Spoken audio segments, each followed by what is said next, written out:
Si Dieu est pour nous, qui sera contre nous? Avec Dieu, nous ferons des exploits. C'est lui qui écrasera nos ennemis. Bienvenue à MGF numéro 15. Le psaume 60 verset 12 déclare: avec Dieu, nous ferons des exploits. Il écrasera nos ennemis. Notre sous-thème d'aujourd'hui: n'abandonne pas. Parce que Dieu n'abandonne jamais.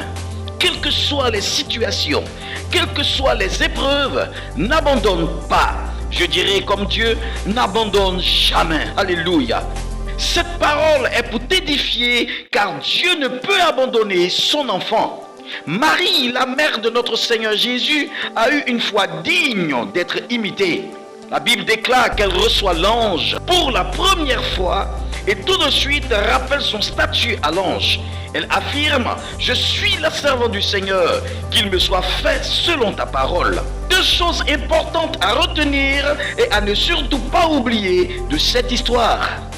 La première, c'est que malgré que Marie porte dans son sein le Sauveur du monde, elle ne trouve pas un endroit où le mettre au monde. L'ange qui lui était apparu pour annoncer la nouvelle n'a pas donné de lieu pour l'accouchement. Une vierge qui doit accoucher le Sauveur du monde et qui n'a pas d'endroit. Avoir Jésus dans sa vie n'exclut pas la controverse, n'exclut pas la disette ou les peines. Quel est cet évangile qui nous fait croire que tout doit bien se passer pour nous lorsque Dieu est avec nous? C'est un mensonge. Malgré les peines, n'abandonne pas. Malgré la souffrance, n'abandonne jamais. Garde la foi. Et c'est à ce moment que tu dois faire appel à la grâce de Dieu. Marie a accouché dans des conditions difficiles, sans soins véritables. Mais à aucun moment, la Bible nous dit qu'elle a murmuré ou s'est plainte. La seconde chose, c'est que pendant que Joseph et Marie cherchaient un endroit où mettre le Fils de Dieu au monde, la Bible dit que des mages étaient en route pour l'adorer. Alléluia! Des sages venant de Perse, l'actuel Iran, ont parcouru une distance d'environ 2200 km pour adorer le nouveau-né Jésus.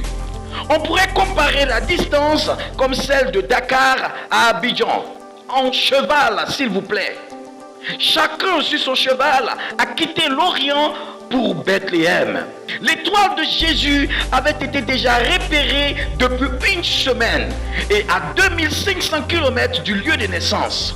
Pourquoi Dieu le Tout-Puissant fait venir des mages de loin pour adorer Jésus? Bien-aimé, si auprès de toi, personne ne reconnaît ta valeur, Dieu amènera d'une autre nation des personnes qui vont te valoriser. En fait, c'est un phénomène surnaturel qui conduisit les mages jusqu'à Bethléem. Pendant que Marie pleurait dans l'étable, les mages cherchaient l'enfant. Donc par ricochet, ils venaient la consoler. Un grand secours arrivait pendant que Marie gémissait. Est-ce que tu comprends ça, bien-aimé? À chaque fois que tu traverses une situation confuse, n'oublie jamais que le Dieu de connexion a déjà prévu des rencontres qui changeront ta vie. Gloire à Dieu. Bien-aimé, le secours arrive à toi. Qu'est-ce que notre Dieu n'est pas capable de faire? N'abandonne jamais. À 2000 km, des gens parlent de toi. Le secours te vient de l'Éternel. Le secours nous vient de l'Éternel. Celui qui a fait le ciel et la terre. L'espace lui appartient. La distance n'est pas un problème pour notre Dieu. Alléluia. N'abandonne jamais en gardant la foi, quelles que soient les situations difficiles. Ce qui ne te tue pas te rendra fort. À lundi prochain pour une autre émission des messages de grâce et de foi. Shalom. J'accomplis ma destinée pour la gloire de l'Éternel.